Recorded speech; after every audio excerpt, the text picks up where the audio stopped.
الحمد لله الحمد لله نحمده ونستعينه ونستغفره ونعوذ بالله من شرور أنفسنا ومن سيئات أعمالنا من يهد الله فلا مضل له ومن يضلل فلا هادي له ونشهد أن لا إله إلا الله وحده لا شريك له ونشهد أن محمدا عبده ورسوله أرسله بالحق بشيرا ونذيرا وداعيا إلى الله بإذنه وسراجا وقمرا منيرا سبحانك لا علم لنا إلا ما علمتنا إنك أنت العليم الحكيم قال الله تبارك وتعالى في كلامه المجيد وفرقانه الحميد فأعوذ بالله من الشيطان الرجيم بسم الله الرحمن الرحيم إن الذين آمنوا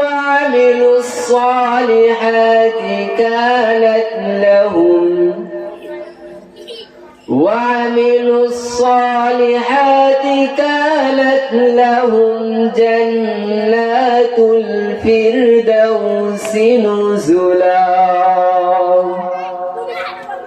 خالدين فيها لا يبغون عنها حولا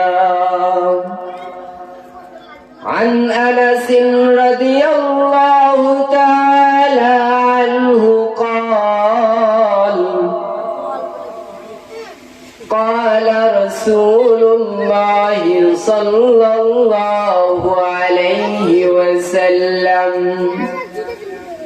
من سأل الله تعالى الجنة 3 مرات قالت الجنة اللهم أدخله الجنة ومن استجار من النار قالت النار اللهم أجره من النار أو كما قال عليه الصلاة والسلام يا بمورا يا نيابم جستجوي ميكونم يا بمورا يا نيابم جستجوي ميكونم حاصل يد يا نياد أرجوي ميكونم قدم سوی مرقد नजर सूए दुनिया कदम सूए मरकज नजर सूए दुनिया किधर जा रहा है किधर देखता है। शेख শহীদুল্লাহ ইসলামী পাঠাগার কর্তৃক আয়োজিত আজকের এই তৃতীয়তম বার্ষিক ওয়াজ মাহফিলে আল্লাহ পাক রব্বুল আলামিন আমাদেরকে যাদেরকে এখানে এসে বসার তৌফিক দান করেছেন, দু চারটি কথা শোনার এবং বলার সুযোগ করে দিয়েছেন, তৌফিক দান করেছেন, সেই রব্বে করিমের দরবারে সকলেই কালিমাতুশ শুকর আদায় করে বলে আলহামদুলিল্লাহ। যার কথা না বললেই নয়, বিশ্ব মানবতার দূত রহমাতাল লিল আলামিন আকায়ে নামদার তাজদারে মদিনা জনাবে মুহাম্মদুর রাসূলুল্লাহ সাল্লাল্লাহু আলাইহি ওয়াসাল্লামের শানে সংক্ষিপ্ত আকারে আমরা সকলে একটু দরুদ প্রেরণ করি। সকলেই বলি সাল্লাল্লাহু আলাইহি ওয়াসাল্লাম। মুসলমান ইমানদার আল্লাহর গোলাম, আমি আপনাদের সামনে যে আয়াতে কারিমা তেলাওয়াত করেছি, মহান আল্লাহ তাআলা এই আয়াতের মধ্যে বলেন, ইন্নাল্লাযীনা আমানু ওয়া আমিলুস সালিহাত, ইন্নাল্লাযীনা আমানু ওয়া আমিলুস সালিহাত। হে ঈমানদারগণ, ইন্নাল্লাযীনা আমানু, নিশ্চয়ই যারা ঈমান আনয়ন করেছে, ইন্নাল্লাযীনা আমানু, যারা ঈমান আনয়ন করেছে, ওয়া আমিলুস সালিহাত, এবং নেক আমল করেছে, আমলে সালেহ করেছে, কানাত লাহুম জান্নাতুল ফিরদাউসি নুজুলা। মহান আল্লাহ তাআলা বলেন, আমি তাদের জন্য জান্নাতুল ফিরদাউস বরাদ্দ করে রেখেছি, আমি তাদের জন্য জান্নাত তৈরি করে রেখেছি। ও মুসলমান আল্লাহর গোলাম, আজকে যে এই দ্বীনি মজমাগুলো হচ্ছে, এই দ্বীনি মাহফিল গুলো হচ্ছে, হাদিস শরীফের মধ্যে এই মাহফিলের বর্ণনা এসেছে, এই দ্বীনি মজমাগুলোর বর্ণনা এসেছে। হযরত আবু হুরায়রা রাদিয়াল্লাহু তাআলা আনহু হইতে বর্ণিত আছে, হুজুর সাল্লাল্লাহু আলাইহি ওয়াসাল্লাম বলেন, ও আমার উম্মতেরা শোনো, যখন দুনিয়ার জমিনে, এই আসমানের নিচে জমিনের উপরে যখন কোন দ্বীনি মাহফিল হয়, যখন কোন দ্বীনি মজমা হয়, যখন মুসলমানদের ঈমানি চেতনা নিয়ে কিছু আলোচনা করা হয়, তখন আল্লাহ রাব্বুল আলামিনের ফেরেশতাগণ এই জমিনে বিচরণ করতে থাকে আর এই সকল লোকদেরকে তালাশ করতে থাকে, কোথায় আল্লাহ তাআলার আলোচনা করা হচ্ছে, কোথায় আল্লাহ তাআলার প্রশংসা করা হচ্ছে, কোথায় নবীজির উপর দরুদ প্রেরণ করা হচ্ছে। দলে দলে ফেরেশতারা এভাবে রাস্তাঘাটে ঘোরাফেরা করতে থাকে। যখন তারা এভাবে ঘুরতে ঘুরতে কোথাও কোন অনুষ্ঠান দেখতে পায়, যেখানে আল্লাহ তাআলার আলোচনা হয়, যেখানে আল্লাহ তাআলার প্রশংসা করা হয়, যেখানে আল্লাহ তাআলার হাবিবের উপর দরুদ প্রেরণ করা হয়, তখন ফেরেশতারা পরস্পরে বলাবলি করতে থাকে, ও ফেরেশতার দলেরা আসো, আমরা তো আমাদের কাঙ্ক্ষিত মেহমানকে পেয়ে গেছি, আমরা যাদের তালাশে এই জমিনে বিচরণ করছি তাদেরকে আমরা পেয়ে গেছি। দেখো দেখো, ব্যাপারী পাড়ার জমিনে আজকে আল্লাহ পাক রব্বুল আলামিনের প্রশংসা করা হচ্ছে, তার হাবিবের উপর দরুদ প্রেরণ করা হচ্ছে, আল্লাহ তাআলার গুণগান গাওয়া হচ্ছে। দেখো দেখো, কত মুসলমান এখানে জমা হয়েছে। তখন ফেরেশতারা ছুটে ছুটে এই মজমার আশেপাশে আসে এবং আসার পর তারা এই মজমাটাকে ঘিরে নেয়। যখন তারা এভাবে মজমাটাকে, এই মাহফিলকে ঘিরে নেয়, ঘিরে নেওয়ার পর হাদিস শরীফে বর্ণনা এসেছে শুধুমাত্র এই জমিনে তারা সংক্ষিপ্ত থাকে না, সীমাবদ্ধ থাকে না, এই জমিনকে শুধু ঘিরে নেয় না, বরং একজন ফেরেশতার উপর আরেকজন ফেরেশতা এইভাবে একের উপর এক দাঁড়াইতে দাঁড়াইতে আসমান পর্যন্ত এই ফেরেশতার সারিবদ্ধ দাঁড়িয়ে যায়। যখন এভাবে তারা আসমান পর্যন্ত দাঁড়িয়ে যায়, তখন মহান আল্লাহ রাব্বুল আলামিন জানেন যে তার বান্দারা কি জন্য এই মাহফিলে এসেছেন। তারপরেও আল্লাহ রাব্বুল আলামিন ফেরেশতাদেরকে জিজ্ঞাসা করে, ও আমার ফেরেশতারা, এই যে ব্যাপারী পাড়ার জমিনে আজকে এই মানুষগুলো একত্রিত হয়েছে, জমা হয়েছে, তোমরা কি জানো কি জন্য তারা একত্রিত হয়েছে? তারা এখানে একত্রিত হয়ে কি করে? তখন ফেরেশতারা বলে, ইয়া রাব্বুল আলামিন, ইয়া হাকামুল হাকিমিন, ও কাবার মালিক, আপনি তো সবকিছুই জানেন। তারপরেও আল্লাহ পাক রব্বুল আলামিন যখন তাদেরকে এভাবে জিজ্ঞাসা করেন তারা এখানে কেন একত্রিত হয়েছে, কি কারণে একত্রিত হয়েছে, কেন, কারণ কি, তখন ফেরেশতারা বলতে থাকে, ও আল্লাহ, আপনার এই বান্দারা ব্যাপারী করার জমিনে একত্রিত হয়েছে আপনার প্রশংসা করার জন্য, আপনার হাবিবের উপর দরুদ প্রেরণ করছে, তারা আপনার গুণগান গাচ্ছে, আপনার প্রশংসা করছে।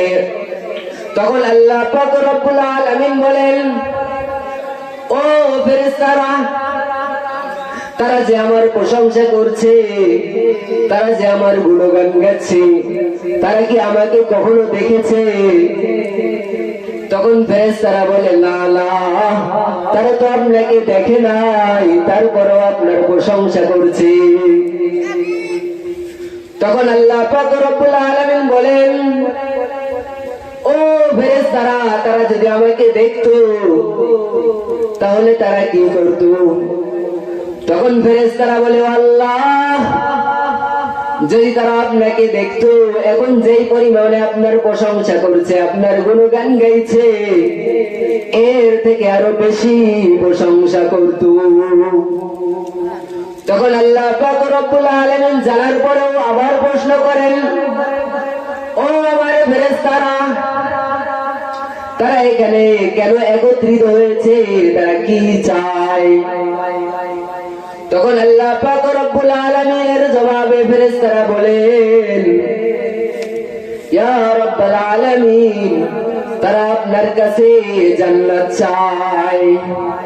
তারা কি চায়? তারা আপনার কাছে জান্নাত চায়। আল্লাহ পাক রব্বুল আলামিন বলেন, ও আমার ফেরেশতারা, তারা কি আমার জান্নাত দেখেছে? ফেরেশতারা বলেন, না না না, তারা আপনার জান্নাত দেখে নাই। আল্লাহ পাক রব্বুল আলামিন বলেন, যদি তারা আমার জান্নাত দেখতো তাহলে কি করত? তখন ফেরেশতারা উত্তর দেয়, ইয়া আল্লাহ, যদি তারা আপনার জান্নাত দেখতো তাহলে আরো বেশি বেশি আপনার কাছে জান্নাত কামনা করত। তখন আল্লাহ পাক রব্বুল আলামিন জানার পরে আবার প্রশ্ন করেন, ও আমার ফেরেশতারা, তারা কি থেকে মুক্তি চায়? তারা কোন আযাব থেকে নিরাপদ মুক্তি বাঁচতে চায়? তখন ফেরেশতারা আল্লাহ তাআলাকে বলেন, ইয়া আল্লাহ, তারা জাহান্নাম থেকে মুক্তি চায়। তখন আল্লাহ পাক রব্বুল আলামিন পূর্বের মতো পুনরায় প্রশ্ন করেন, তারা কি আমার জাহান্নাম দেখেছে? তখন ফেরেশতারা বলে, না না, তারা আপনার জাহান্নাম দেখে নাই। তখন আল্লাহ পাক রব্বুল আলামিন বলেন, যদি তারা জাহান্নাম দেখতো, জাহান্নামের ভয়াবহতা সম্পর্কে যদি তারা জানতো, তাহলে তারা কি করত? তখন ফেরেশতারা বলেন, ইয়া আল্লাহ, তারা যদি জাহান্নাম দেখতো তাহলে আরো অধিক হারে জাহান্নাম থেকে আশ্রয় চাইতো। আল্লাহ পাক রব্বুল আলামিনের রহমতে তখন জোয়ার এসে যায়। আল্লাহ পাক রব্বুল আলামিনের রহমতের মতো তখন জোশ এসে যায়। তখন রব্বে কারীম ডাক দিয়ে ফেরেশতাদেরকে বলে, ও আমার ফেরেশতারা শোনো, ও আমার ফেরেশতারা, তোমরা সাক্ষী থাকো, আজকে এই ব্যাপারী পাড়া মাহফিলের প্যান্ডেলে যারা বসেছে, আমি সবাইকে মাফ করে দিলাম, সকলকে জান্নাত দান করলাম, সকলকে জাহান্নাম থেকে মুক্তি দিয়ে দিলাম। তখন ফেরেশতারা ডাক দিয়ে বলে, ইয়া আল্লাহ, এখানে তো একজন গুনাহগার রয়েছে, যে নামাজ পড়ে না, যে ইতিপূর্বে রোজা রাখে নাই, যে নামাজ পড়ে না, যে কবিরা গুনাহে লিপ্ত, সগীরা গুনাহে লিপ্ত, আপনি কি তাকেও মাফ করে দিয়েছেন? তখন রব্বে কারীম বলেন, মহান আল্লাহ তাআলা বলেন, হ্যাঁ হ্যাঁ, আমি তাকেও মাফ করে দিয়েছি। সুবহানাল্লাহ। তাহলে আজকে আমরা যারা এই মাহফিলে আসতে পেরেছি, মাহফিলের এই মজমায় বসতে পেরেছি, তাহলে আমরা এবারে নিজেরাই বলি, আমরা লাভবান হয়েছি নাকি ক্ষতিগ্রস্ত হয়েছি? অবশ্যই আমরা লাভবান হয়েছি। আর এখন তো অনেকেই ভাববে, মাহফিলের প্যান্ডেলে বসে কি লাভ? মাহফিল ওয়াজ তো বাড়ির থেকেও শোনা যাচ্ছে, বিছানায় শুয়ে শুয়েও তো শোনা যাচ্ছে।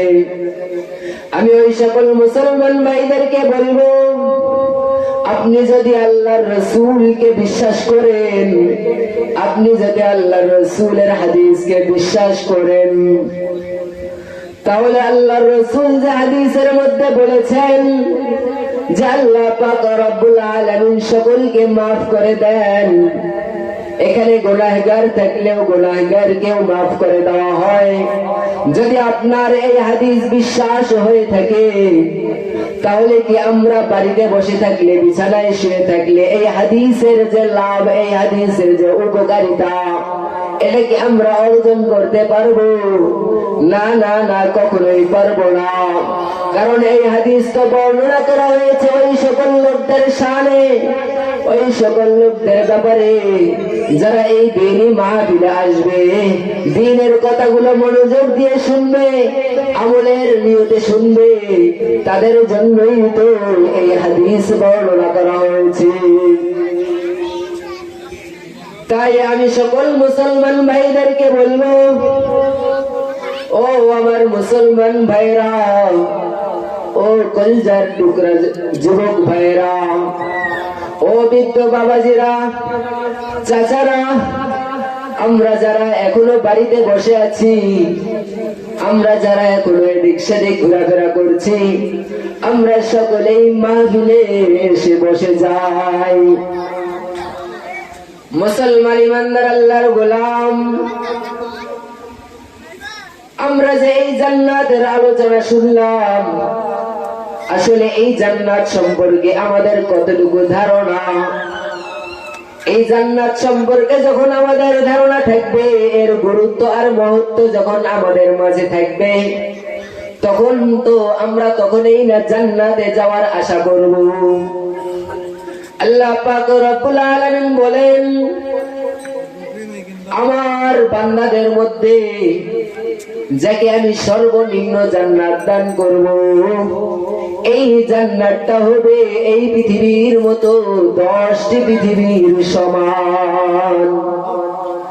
আজকে আমরা একটা ওয়ার্ডের মেম্বার হলে, একটা ইউনিয়নের চেয়ারম্যান হলে, একটা উপজেলা পরিষদের চেয়ারম্যান হলে, একটা এমপি হলে, আমরা যে পরিমাণে পাওয়ারে থাকি, আর আল্লাহ পাক রব্বুল আলামিন যখন আদনা সর্বনিম্ন একটা জান্নাত দান করবেন, যেই জান্নাতের সীমানা হবে 10 পৃথিবীর সমান, তাহলে তখন আমার রাজত্বটা কেমন হবে একটু চিন্তা করে দেখেন।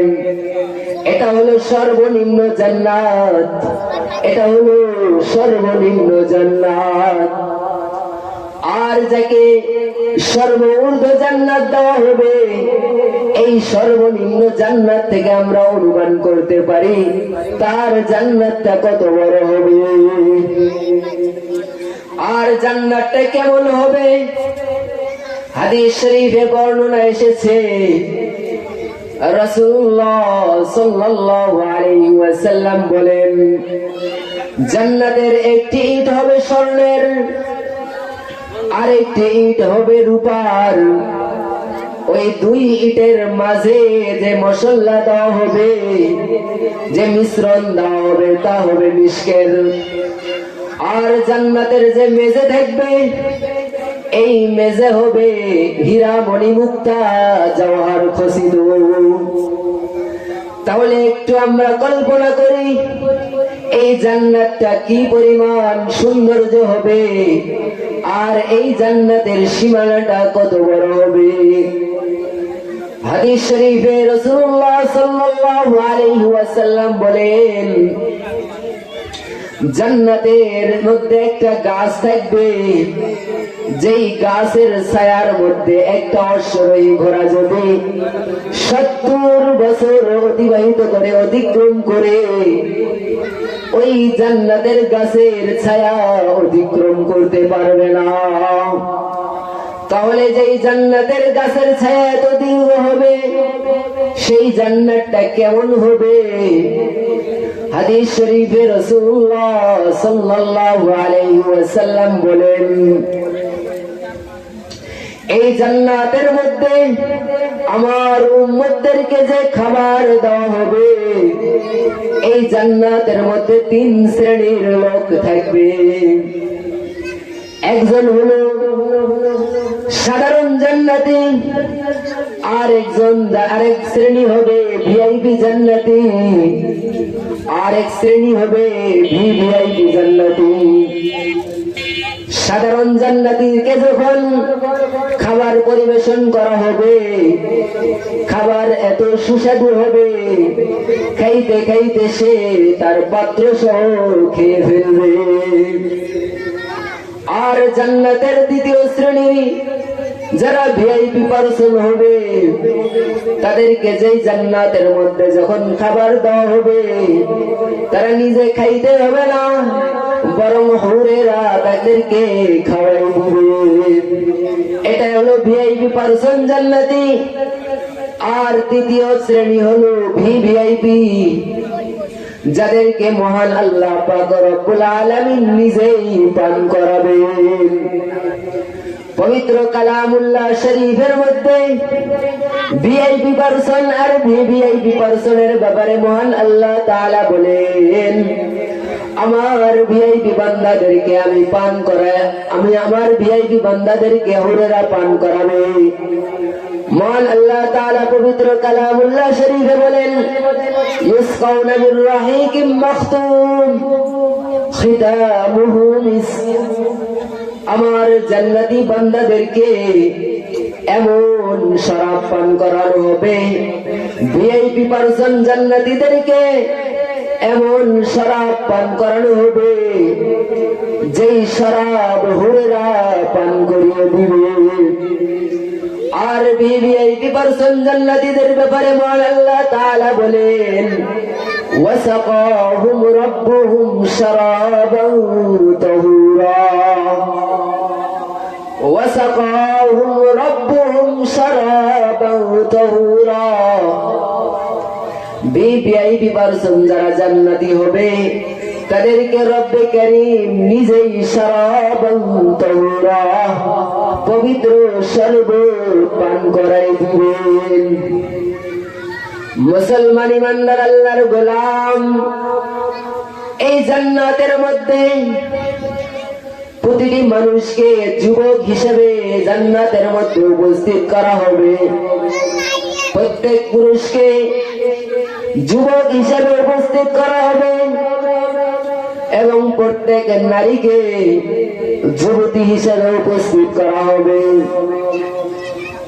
রাসূলুল্লাহ সাল্লাল্লাহু আলাইহি ওয়াসাল্লাম এদের ব্যাপারে বর্ণনা করতে গিয়ে বলেন, একজন মুসলমানকে, একজন ইমানদারদেরকে 70টা হুর দেওয়া হবে, যাদের পরনে 70,000 পোশাক দ্বারা আবৃত থাকবে, যাদের দেহ 70,000 পোশাক দিয়ে আবৃত থাকবে। তারপরে রাসূলুল্লাহ সাল্লাল্লাহু আলাইহি ওয়াসাল্লাম বলেন, যদি এই হুরদের একটি আঙ্গুলের নখ যদি এই দুনিয়াতে প্রকাশ করা হয়, সূর্যের আলো থেকে বেশি আলোকিত হয়ে যাবে। তাহলে যেই হুরের নখের একটি পরিমাণ যদি দুনিয়াতে আসার কারণে সূর্যের থেকে বেশি আলোকিত হয়, তাহলে ওই জান্নাতটা কত আলোকিত হয়ে যাবে। আর এমন একটা শুধু দুইটা হুর নয়, বরং প্রতিটি মুসলমানদেরকে 70টা করে হুর দেওয়া হবে। আর এই হুর এত সুন্দর হবে, এত সুন্দর হবে, জান্নাতের নাজ নেয়ামত এত সুন্দর হবে। মহান আল্লাহ তাআলা পবিত্র কালামুল্লাহ শরীফে বলেন, কোন চক্ষু কখনো এই সৌন্দর্য দেখে নাই, কোন কর্ণ কখনো এই সৌন্দর্যের কথা শ্রবণ করে নাই, কোন অন্তর কখনো এই সৌন্দর্যের কথা কল্পনাও করে নাই। তাহলে এত সুন্দর যে হুর আল্লাহ পাক রব্বুল আলামিন আমাদেরকে জান্নাতে দান করবেন, আমরা যে এই জান্নাতের নাজ নেয়ামত পাবো, এটার জন্য মহান রব্বুল আলামিন পবিত্র কালামুল্লাহ শরীফের মধ্যে আমাদেরকে দুটি দিক নির্দেশনা দিয়েছেন, দুটি কাজ করতে বলেছেন। একটি হলো ইন্নাল্লাযীনা আমানু, যারা ঈমান আনয়ন করবে, ওয়া আমিলুস সালিহাত, যারা নেক কাজ করবে। তাহলে আমরা যদি জান্নাতের এই নাজ নেয়ামত পাইতে চাই, যদি আমরা এই সৌন্দর্যমণ্ডিত জান্নাতে যেতে চাই, তাহলে আমাদের জন্য করণীয় কয়টি? আমাদের জন্য করণীয় হলো দুটি। একটি হলো ঈমান আনয়ন করা, দ্বিতীয়টি হলো নেক আমল করা। আমরা তো সবাই মুমিন হয়েছি, মুসলমান হয়েছি, কিন্তু আমাদের মধ্যে মুমিনের মুসলমানের যে হাকিকত, মুমিনের যে বাস্তবতা হাকিকত, এটা আমাদের মাঝে নাই। মুমিন কাকে বলে? রাসূলুল্লাহ সাল্লাল্লাহু আলাইহি ওয়াসাল্লাম হাদিস শরীফের মধ্যে বলেন, মুমিন হওয়ার জন্য 6টি বিষয় আমাদের থাকতে হবে। এক নাম্বার হলো আমানতু বিল্লাহ, আমি আল্লাহ তাআলার উপর ঈমান আনয়ন করলাম। আল্লাহ তাআলার উপর ঈমান আনয়ন করে কি? মহান রব্বুল আলামিন পবিত্র কালামুল্লাহ শরীফে এ ব্যাপারে বক্তব্য করেছেন। তিনি বর্ণনা করেন, হে পৃথিবীর মানুষ, তোমরা শুনো, আমি আল্লাহর ব্যাপারে তোমরা কি ঈমান রাখবা? মহান আল্লাহ রব্বুল আলামিন বলেন, ওহে নবী, আপনি জানিয়ে দিন, কুল হুয়াল্লাহু আহাদ। হে নবী, আপনি জানিয়ে দিন, বিশ্ববাসী আমার উপর কিভাবে ঈমান আনয়ন করবে? আপনি বলে দিন, হুয়াল্লাহু আহাদ, আল্লাহ এক, এই বিশ্বাস অন্তরে রাখতে হবে। আর আল্লাহর ব্যাপারে কি ঈমান রাখবো আমরা? দ্বিতীয় আয়াতে রব্বে কারীম বলেন, আল্লাহুস সামাদ, আল্লাহ অমুখাপেক্ষী। তৃতীয় আয়াতে মহান আল্লাহ তাআলা বলেন, লাম ইয়ালিদ ওয়া লাম ইউলাদ। হে বিশ্ববাসী, আমার ব্যাপারে তোমরা কি ঈমান রাখবা? জেনে রাখো, লাম ইয়ালিদ ওয়া লাম ইউলাদ, আল্লাহ তাআলা কাউকে কখনো জন্ম দেন না এবং তিনি কারো থেকে জন্ম লাভ করেননি। চতুর্থ আয়াতে রব্বে কারীম বলেন, ওয়ালাম ইয়াকুল লাহু কুফুয়ান আহাদ, আল্লাহ তাআলার সমকক্ষ কেউ নাই। তাহলে আমরা এই সূরার মধ্যে জানতে পারলাম যে মহান আল্লাহ তাআলার ব্যাপারে কি ঈমান রাখতে হবে। মহান আল্লাহ তাআলার ব্যাপারে ঈমান রাখতে হবে যে আল্লাহ এক, আল্লাহর সমকক্ষ কেউ নাই, আল্লাহ তাআলা কারো থেকে জন্ম লাভ করেননি এবং তিনি কাউকে জন্ম দেননি, আর তার সমকক্ষ নেই এবং তিনি বান্দা থেকে অমুখাপেক্ষী। এটা হলো আল্লাহ তাআলার উপর ঈমান আনয়ন করার মাকসাদ আর উদ্দেশ্য। এটা হলো আমানতু বিল্লাহির ব্যাখ্যা। রাসূলুল্লাহ সাল্লাল্লাহু আলাইহি ওয়াসাল্লাম বলেন, এই মুমিন হওয়ার জন্য দ্বিতীয় ধাপ হলো আমানতু বিল্লাহি, এটা হলো প্রথম ধাপ। ওয়া মালাইকাতিহি, দ্বিতীয় ধাপ হলো ফেরেশতাদের উপর ঈমান আনয়ন করা। ফেরেশতা কারা? ফেরেশতাদের উপর আমরা কি ঈমান রাখবো? ফেরেশতাদের ব্যাপারে আমাদের ঈমান রাখতে হবে যে ফেরেশতারা হলো আল্লাহ তাআলার এক ধরনের সৃষ্টি। তারা কখনো গুনাহ করেন না। আল্লাহ পাক রব্বুল আলামিন তাদের মধ্যে গুনাহের কোনো আগ্রহ আর খায়সাত দেননি। আল্লাহ পাক রব্বুল আলামিনের সর্বদা তারা ইবাদতে লিপ্ত রয়েছেন। আল্লাহ পাক রব্বুল আলামিনের আদেশে তারা লিপ্ত আছেন, নিয়োজিত রয়েছেন। এটা হলো ফেরেশতাদের উপর ঈমান রাখা। আর ফেরেশতাদের সংখ্যা কত এটা আমাদের জানা নেই, এটা বান্দার জানা নেই। তাই ফেরেশতাদের ব্যাপারে ঈমান রাখতে হবে। আল্লাহ পাক রব্বুল আলামিন যত ফেরেশতা নিযুক্ত করেছেন বান্দার কল্যাণের জন্য, যত ফেরেশতাদেরকে নিযুক্ত করেছেন, আমি সকল ফেরেশতাদের উপর ঈমান রাখলাম। এটা হলো ঈমানের দ্বিতীয় ধাপ। তৃতীয় ধাপে রাসূলুল্লাহ সাল্লাল্লাহু আলাইহি ওয়াসাল্লাম বলেন, ওয়া কুতুবিহি, আল্লাহ তাআলার কিতাবের উপর ঈমান আনয়ন করতে হবে। আল্লাহ তাআলার কিতাবের উপর ঈমান কি? আল্লাহ পাক রব্বুল আলামিন বান্দার হেদায়েতের জন্য অসংখ্য কিতাব নাজিল করেছেন। তার মধ্যে 114 খানা কিতাব যে রয়েছে তার মধ্যে 4টি হলো বড় কিতাব, আর বাকি হলো ছোট ছোট কিতাব যাকে সহিফা বলা হয়। এটা হলো কিতাবের উপর ঈমান রাখা। এটা হলো ঈমানের দ্বিতীয় ধাপ।